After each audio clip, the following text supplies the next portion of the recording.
Ladies and gentlemen, once again, it is the RoboWriter Podcast. I am your host, Rod Whitney, the RoboWriter, and always with me is the beautiful and talented Miss Nikki Nik, Nikki Jones. Nikki Nik, what's happening? Hello, everyone. Good evening. Let's get to the point. Let's get to the point.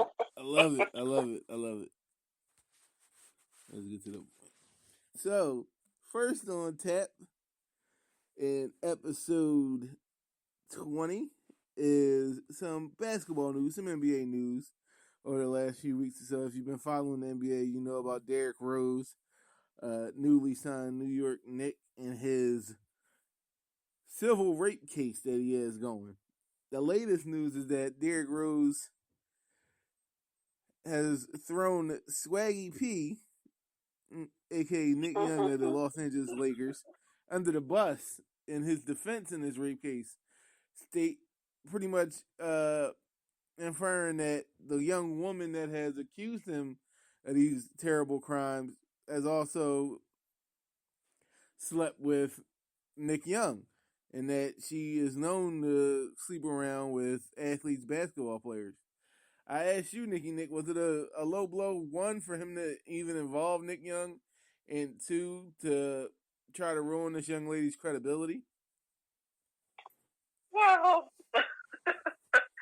when you're trying to defend yourself, sometimes the best way to defend yourself is always might be, don't look at what I'm doing, but he did X, Y, and Z. I might have stolen one piece of candy, but he stole 3 pieces of candy. Both people stole it. Both people are wrong.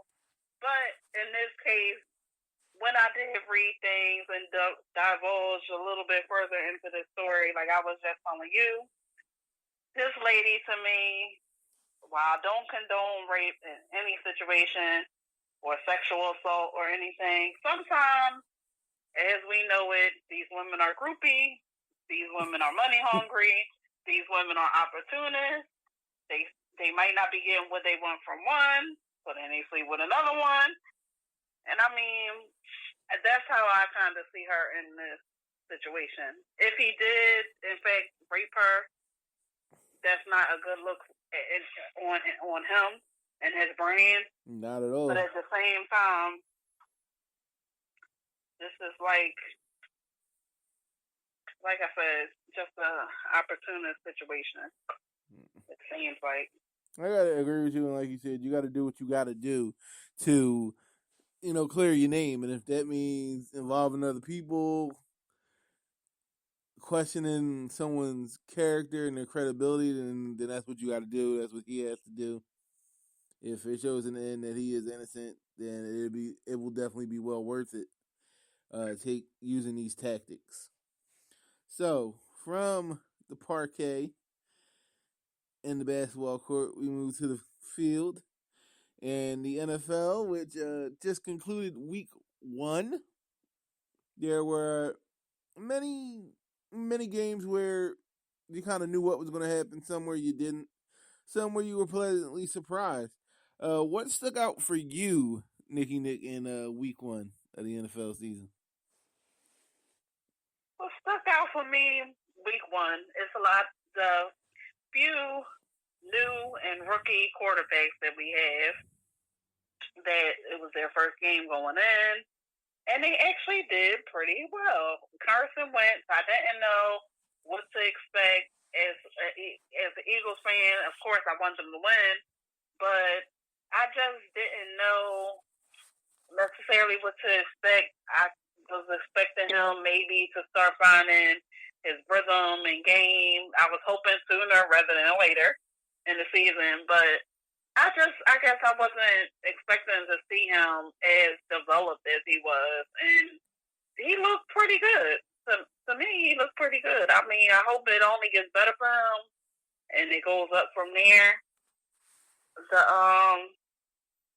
What other game that I say that I like? I didn't watch, I don't think, as many games as I usually do. I did watch the Broncos-Panthers game. I already knew that was going to be close. You have 2 great teams going at it, so I wasn't expecting 45-0 or whatever, like some of the other games were. But for the most part, those were the I guess the best for me so far that I saw. Well, for me, it was. I mean, that game, the Denver Bronco Carolina Panther game, I was surprised that Trevor Siemian played so well and played well enough for the Broncos to win. In my pick'em, I had picked the Panthers. I'm not going to say I picked the Panthers. I didn't trust Trevor Siemian, and it looks like he's going to be stable enough with that defense they have to win some football games. So that was a surprise to me. Another big surprise was Jimmy Garoppolo, getting a win over the vaunted Arizona Cardinals, who many have, going to the Super Bowl this season. I mean, the Patriots, without Tom Brady, without Rob Gronkowski, still are able to beat and upset a really good Arizona Cardinals team. So you never know what can happen in this league from week to week. I'm not saying they're going to repeat that effort this Sunday against Miami, but you never know. That really shocked me. And to piggyback on Carson Wentz, I was surprised, although I knew I would see good things from him. It just seemed like he had it and that X factor. And we actually have the call from the guys at CBS on Carson Wentz's first NFL touchdown pass. Ninth play of this drive. Wentz, end zone. Touchdown, Jordan Matthews.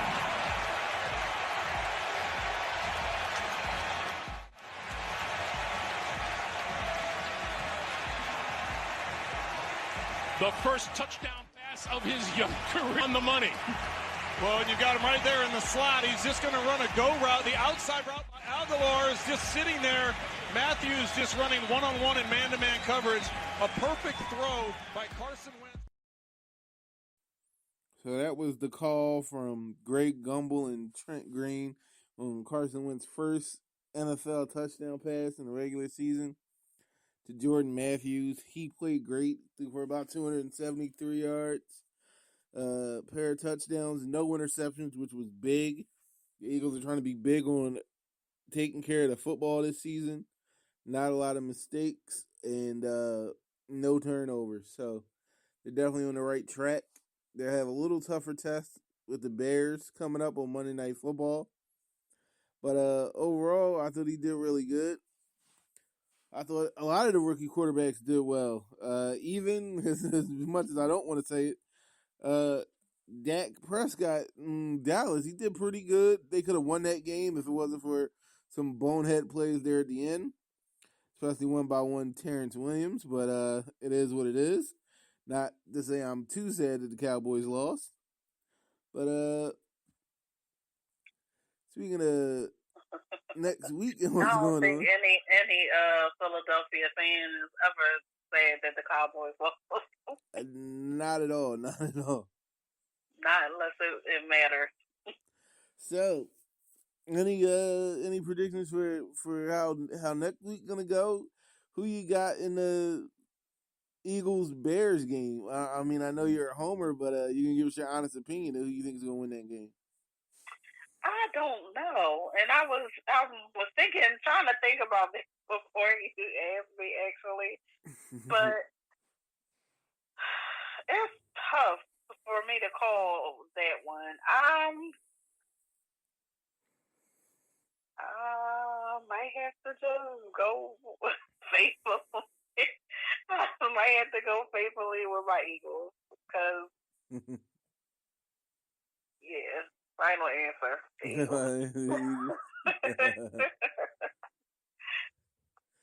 Can't say that I disagree with you on that. Another big game this weekend is the Redskins and Josh Norman, who was talking a lot of trash and holds himself to be one of the best cornerbacks in the league, had a rough go at it against the Steelers.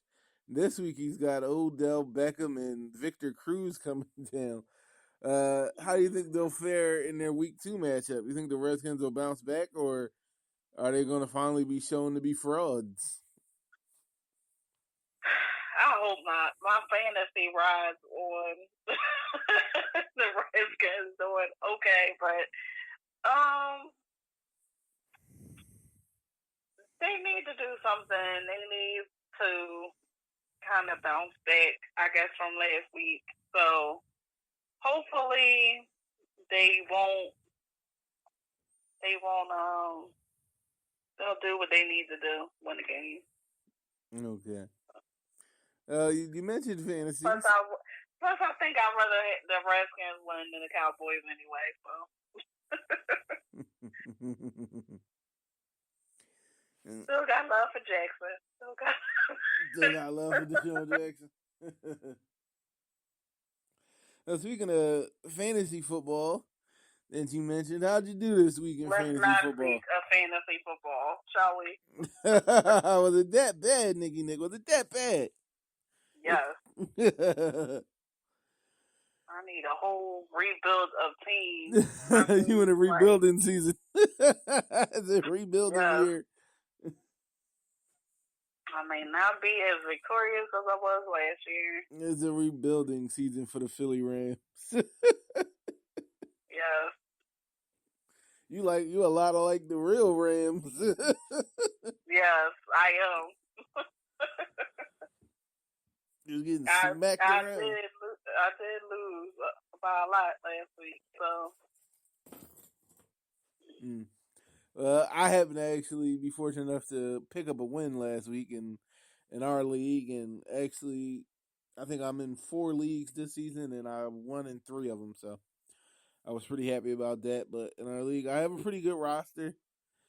I got Derek Carr, who did some great things and was able to pull out a win at the last minute and put up some really good numbers. Antonio Brown, once again, doing what he does. He kind of led me to a fantasy championship last season, I'm proud to say. So I was definitely glad to see him get off yet again. So I'm doing really good in fantasy, but I'm not going to sit here and brag and rub it in anybody's face. And I know Nikki Nik wants me to move on to the next topic at hand so she don't have to hear any more about fantasy football. So without further ado, I might have to talk about fantasy football next year. Without further ado, we're going to talk about some not a fantasy, but definitely a delusion of grandeur.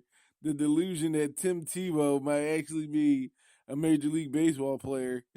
This past week, Tebow signed a minor league contract with the Mets. Nikki Nik, do you think that's going to work out for him? Do you really think he has promise, or is this just another try and fail in the making for Tim Tebow? I think he may have promise. I mean, you always have to follow your heart, follow your dreams, and this is where he believes that God and whatever else he has going for him is that's what's leading him, then more power to him. So I wish him the best of luck. The Mets aren't that horrible of a team. I wouldn't think they were. I don't know what they did this year. They are doing very well. They're probably in the wild card, so it's not like they're a bad team. They're a good team, and I guess they're going to bring him along slowly. I would think, being in the minors, he would just have to contend with not only being good enough, but also just the negative energy he's going to get just from people who think he's getting it easy and they had to work for everything. I mean, baseball is the one sport where it is very slow, the path to go from college to when you're finally playing in the big leagues. You go 1AA, 2AA, grapefruit league, and so on and so forth before you can actually get up to the major league. So for him to kind of surpass everything else and immediately get at least a minor league contract, and who knows what can go from that, there are a lot of people that think it's not fair. So he's going to have to deal with that. But as far as his athletic and physical potential, I think he does have potential. He can throw the baseball, and he's got serious major league power, especially from the left side of the plate. So he can definitely be serviceable if he makes sure to take advantage of all the opportunities afforded to him. So from sports and Tim Tebow, we go to a few hot topics around the nation. A few stories some people may not have heard. There was a man who was found guilty of egging homes in his neighborhood who got probation for egging about 100 plus homes. Or actually, egging homes 100 plus times. Nikki Nik, I need to know, do you think probation is enough for somebody who's like vandalizing people's homes on a regular basis? And as many as he did, is probation enough? If you're egging people's homes that many times, something crazy is going on. I mean, yeah, he must have got a beef. He got some type of beef, whatever that is. Exactly. Because it was the same house, right? It wasn't like... I believe, yes. Now that I'm looking at it, it was the same house, and he did it 100 plus times. So, yes. So, what is going on in your mind that you would egg? First of all, that's so childish. That's like high school stuff. Middle school, maybe. Not even... As an adult, I wouldn't say, oh, I'm going to go egg somebody's house. So, I mean... Like you said, something happened. You got some kind of beef somewhere that you're egging people's houses. Well, from the one man's taking a stance against his neighbors to other people taking a stance. More importantly, more players taking a stance and protesting the national anthem, whether it be the NFL players, more NFL players joining Colin Kaepernick, or Megan Rapinoe, U.S. soccer star, refusing to stand for the national anthem. How do you feel, Nikki Nik? I know you got some divisive opinions on this, on just how much it's caught on and more people grabbing that baton and following suit and joining these protests. Well, first of all, no matter how, it matters how you protest, because if you feel so strongly about something that you have to protest, your best way to do it, I would say, would be some kind of peaceful gesture, some kind of demonstration, something, as long as it just does not get way out of hand, nobody's getting hurt, or anything like that, because you feel so strongly about something that you want to stand up for your cause, no matter what it may be, and protest what you don't agree with. So I think in that case, some may see it as disrespectful because the national anthem means so much. It's supposed to mean so much to this country as far as pride and everything goes.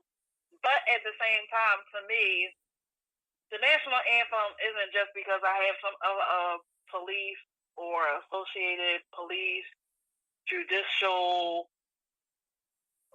member in my family or something like that. It doesn't just mean that, okay, I have a firefighter or somebody in my family. It doesn't even mean that, hey, my mother or father or great-grandfather was in the military. That's not what the national anthem means or supposed to mean. So I think a lot of people are saying that as disrespectful because, oh, well, what about our military? What about our veterans? What about this, that, and the third? That's supposed to honor them. It's supposed to honor all of us because the Constitution was supposed to be written for every United States citizen. The national anthem is supposed to be a reflection of the struggles that we went through in this country and just the pride that we have for our country. And as a Black American, that pride is starting to slip away if it was even there a whole lot, because of the treatment that Black Americans get. Not all Black Americans go through the same thing, so you can't.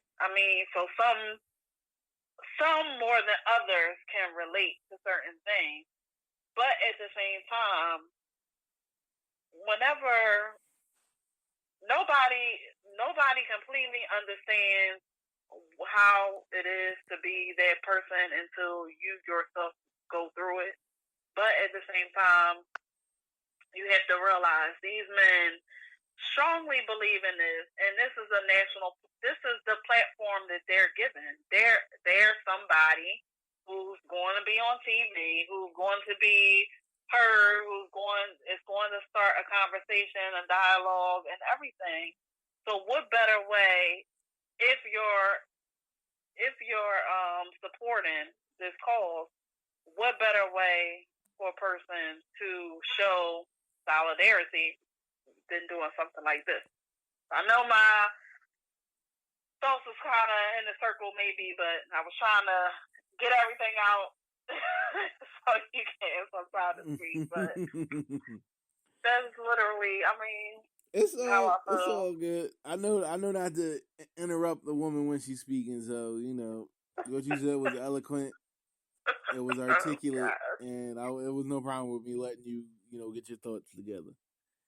My thoughts on the whole situation is, and we spoke about it. I'm all for the protesting and standing for what's right. As far as people claiming it's disrespecting the country and showing that you don't love your country or whatever. If anything, there is nothing more American than exercising your First Amendment right. That's what it's all about.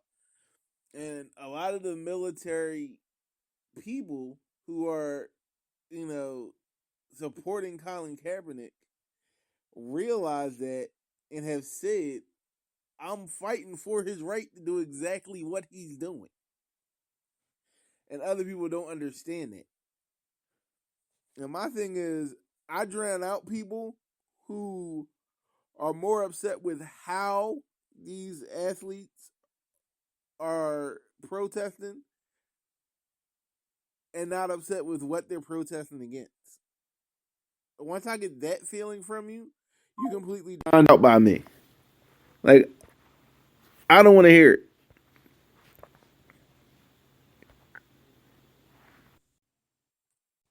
So, to me, it's like, while I respect people's opinions and differing on it, and I assume things could have been handled a little bit different.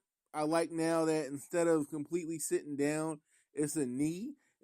That was showing that I can kind of meet you halfway. I'm still not going to stand for this thing, but I can do something that to you may not seem as disrespectful, and that showed a lot of character from Colin Kaepernick. So for me, I believe it's their right. I believe they should be doing it. At some point, enough is enough. And you really don't respect where people are coming from or hear it or, get it in your face unless it's coming from people that have a platform that are important. Now, what would make it even more important, and I'm still waiting to see, is if white Caucasian athletes would stand up and say something. I tell people all the time, when black people say something or make mention of how things are so messed up in this country, it sounds like we're whining. And to the people that don't want to hear it or don't believe it's happening, that's all it sounds like. We're complaining. But if it was somebody that they respected and admired saying the same things we're saying, I believe they would listen. None of this would be happening, and none of these controversies would be happening if, say, Aaron Rodgers or a Tom Brady or a Peyton Manning not Peyton Manning because he's retired, but you know where I'm going, would sit down during the national anthem because they could feel or empathize with Colin Kaepernick and what he's protesting against. Not until that happens will you see a real change. But I think a lot of times when a race other than the race stands up for whatever's going on, like the whole black and white thing. I think when other races will stand up and say, look, it is a problem, then maybe they might take things a little bit more seriously. Because like you said, I think it is a whole thing of, you're whining, you're complaining, things aren't as bad as you think they are. Just get up off your ass and do something. Well, no, not that. But no, that's how they think. You need to get up off your ass and make something of yourself. Ain't nobody oppressing you. You just lazy. Well, I don't. That's how they think. All of that, but all I'm saying is, I know the majority of the stuff that I read and see is always like, it was the past, it was the past, it was the past. Let it go. Not necessarily get up and do something, but let it go. It was the past.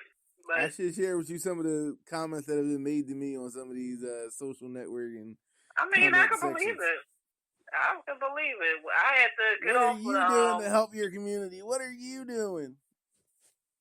I had to get off of 6, our local station here. 6 ABC. I mean, I can't do it but for so long because it just hurts me. Yeah, I can't see people talking to each other that way. What happened? Something happened here. Remember, because I was telling you, something had happened here, and it was just so much negativity. I had to get off of their website to comment. I mean, I know it's not their personal view, but it was people in this own city, their views, and it's like, I can run into y'all on the train, I could shop with y'all, I could work with y'all, and I never know this is how you feel. Yeah, it's like strongly about something. I saw it a lot when the one Eagles player said he may sit down or something during the anthem.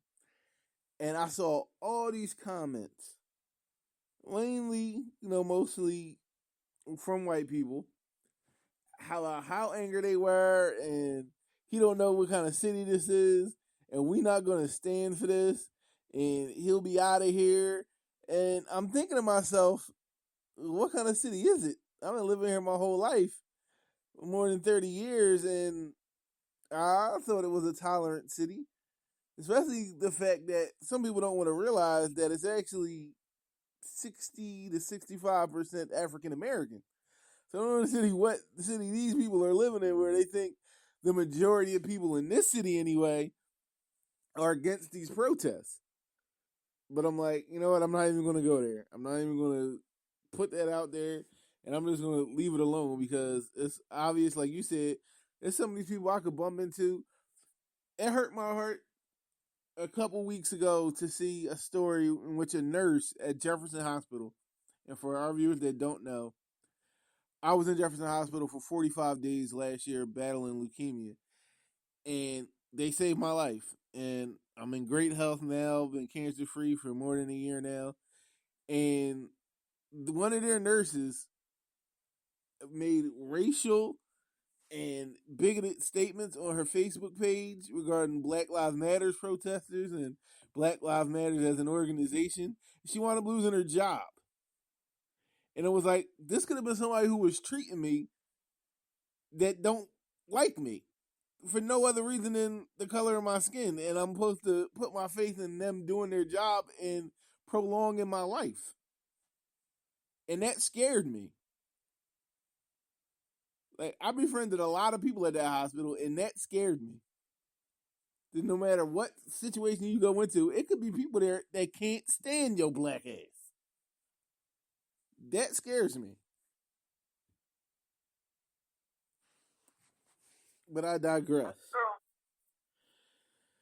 From some of the hot topics to some of the stranger things we've seen this week, especially in football. Our good look, bad look countdown is dedicated to the NFL this week. First up is Trevor Siemian as the starting quarterback for the Denver Broncos. After week 1 and a big win, can you say now that it was a good look to go with Trevor Siemian and not the rookie Paxton Lynch, or to keep Mark Sanchez? I would say yes. It was a good look.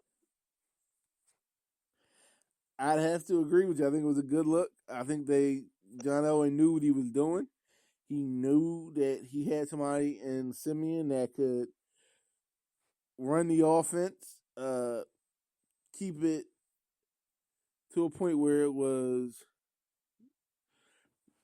steady and not make a lot of mistakes. I mean, I think he did have an interception or two, but he wasn't terrible and he didn't give the game away. John Elway knows his defense is dominant and that as long as he gives them a chance to win and gives them a chance to give them extra possessions or cause turnovers or get defensive scores, that they can win football games. So he definitely made the right choice.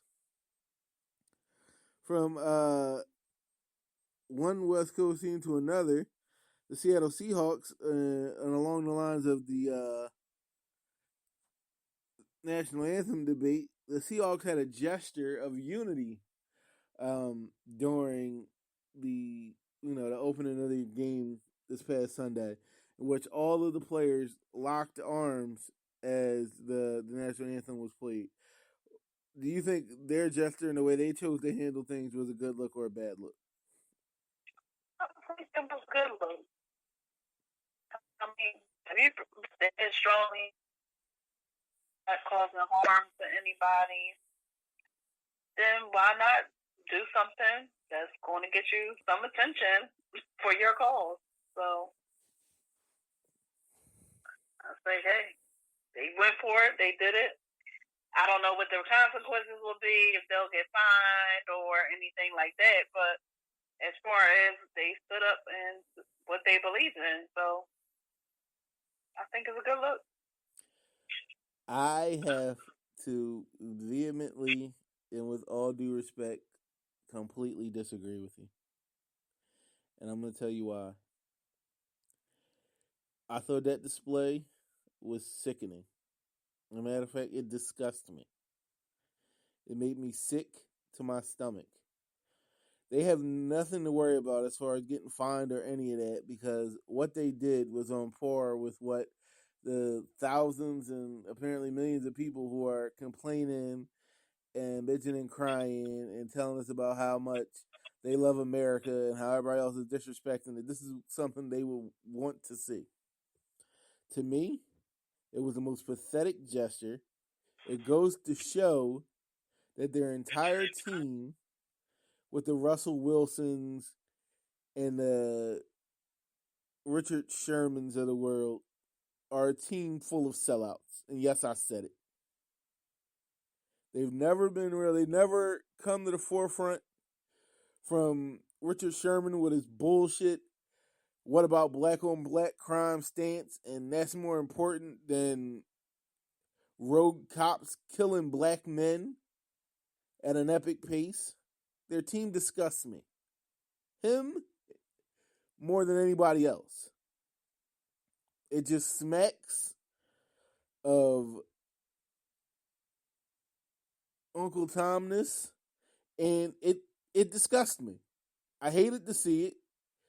To me, it didn't make any sense because you're not telling me what you're unified against. Now I have to guess. If you're standing in unity, that means you're unified against something. And if you don't tell me what that is, now I have to guess. What are you unified against? Everybody that took a knee? Everybody that you think disrespected the flag or disrespected the country? What are you unified against? I was completely rubbed the wrong way by it. It disgusted me. I hated it. And I have no love for that organization or that team. And to Michael Bennett, who is usually one of the most outspoken individuals and players in this league, I was thoroughly disappointed that he actually joined in with this display. Because he was somebody that kept it real week in and week out and talked about this stuff and brought it to the forefront, disagreed with his own teammates, and still stood there and locked arms and played that charade and that pandering to those who want to turn a blind eye to the injustices that black people and all people of color face in this country. It was disturbing to me, and I hated it. And to me, it was a terrible look. And before I go any further, that's what I thought of it. I love the Seahawks. And if they're not orange crime, then so be it. Whether it be black crime, white crime, whatever. I like the Seahawks, so. Anyway, RG3, another black quarterback who has for some strife. He tried to start anew with the Cleveland Browns, but it didn't work out so well against our Philadelphia Eagles. He sustained a shoulder injury late in the game and has been placed on injured reserve. He can come back by at least week 10. Is it so I gotta ask, was it a good look or a bad look to start RG3 and make him the guy, knowing what happened? I mean, to me, this man can't catch a break. It's like it seems like he's been injured more than what's going to happen for him in his career. I can't even remember when he played. So I don't know. I really don't know what to say. I mean, like I said, I can't even remember the time when he did play. How long ago that is he played? So. I don't think he's taken a snap to sometime in 2014. So you're going on like 2 years since the last time he threw a pass before Sunday. Okay. So you're absolutely right. I mean, he seems like he snake bit. To me, I think it was a good look. I think he was the best person that they had at the quarterback position if they weren't going to draft one, since they gave up their draft picks to the Eagles, who got Carson Wentz. If they weren't going to draft a quarterback, he was the guy. I mean, he was the best one that they had in camp, and they had to go with that. So for me, it was a good look. It may not work out for them in the long run, but it was the right choice. And last but not least on the good look, bad look countdown was another controversial subject in the game that me and, well, myself and Nikki Nik spoke about earlier, the Denver Broncos Carolina Panthers game. There were several helmet-to-helmet hits that quarterback Cam Newton took that were not called. In fact, it had to be later on during the week that multiple players from the Denver Broncos were fined. Linebacker Brandon Marshall and a safety. So I asked you, Nikki Nik, was the no calls, a good look or a bad look as far as the NFL and their officiating is concerned? The calls to me, or lack of, I guess I should say, was a bad look. That was a game I actually did watch. I didn't, seen any clips and replays and all of that. So I did actually watch that game, and some of the hits and everything that he took, I was just like, I mean, there was a play in time, I'm like, you're like, ooh. Almost every time he went down, I'm like, oh my God, is he out? Don't tell me he's out for the season. I mean, it was just, for me, it was just horrible. It was horrible. It was uncalled for. I mean, I don't know what to say. It's not a good thing when players don't feel protected, they don't feel comfortable, and like his father has spoke out, it's kind of like, what game were y'all watching? Like, were y'all watching the same game that as America we were watching? Because while you may not be able to call every little thing, that would make it for a 10-hour game, but some of those calls they should have made, and it should have been some kind of penalty, something happening, something going on. So I don't know. I guess we'll have to see, but it's not right when it's an outcome like that. And I'm not going to say, the cheater told him for cheating because, like I said earlier, you have two great teams going at it. It's not going to be this blown out game. It's going to be a close score. And the Panthers they won by a point. So that I'm not mad at all of that to be all, they just cheated their way to the win. But like I said, bad calls aren't good for anybody. And it's definitely not a good look as a ref, as the team who won, because then you kind of question it, like, did y'all win because of taker calls, or did y'all win, on your own merit? So exactly. I had to say, for me, it was definitely a bad look. You don't want to have any type of auspicious circumstance regarding your officiating, or whether or not everything's on the up and up. And it was blatant, some of those hits, and they just weren't called. They should have been called. I'm going to have more on this in a piece for the All Out Sports Network, probably coming out within the next few days, going into why I believe the calls are made the way they were. You mentioned Cam Newton's father, and I had to say some of his comments were out of line. He made the inference that this may have something to do with race, and I just don't think that's the case. Or them having a specific grudge against his son as far as his race or whatever is concerned, and that, to me, that's just not the case. Case in point, a big hubbub is made about how last year Cam Newton did not receive not one roughing the passer call. But nobody speaks about the year before that when he led the league, and the fact that since he's come into the league and been the starter for the Carolina Panthers since 2011, there's only one player in the NFL who's gotten more roughing the passer calls than Cam Newton, and that's Ryan Fitzpatrick, who as of yesterday had 23 to Cam Newton's 22. So Cam Newton gets those calls. He may have gotten them last year, which I believe has to do with his style of play last year and the design run calls that were called for him, and it being harder to make those calls when a player is becoming a runner and it's a designed run, even though he's the quarterback, and he probably should get those calls. Not to mention their attitude, their entire team. I've said a lot about calls being made, and empathy goes into it. And when you make yourself unlikable and make yourself look bad and people think you're arrogant, they don't want to give you those calls. Not to mention when you're playing the way you're playing and you're so physical and you're running people over and you're dishing out punishment, it's hard to gauge what kind of punishment you're taking. But that's a story for a different day. Like I said, to me, it was a bad look. They definitely should have made those calls. But you want to be careful about how what reason you're given for not making those calls. But that's going to do it for us this week.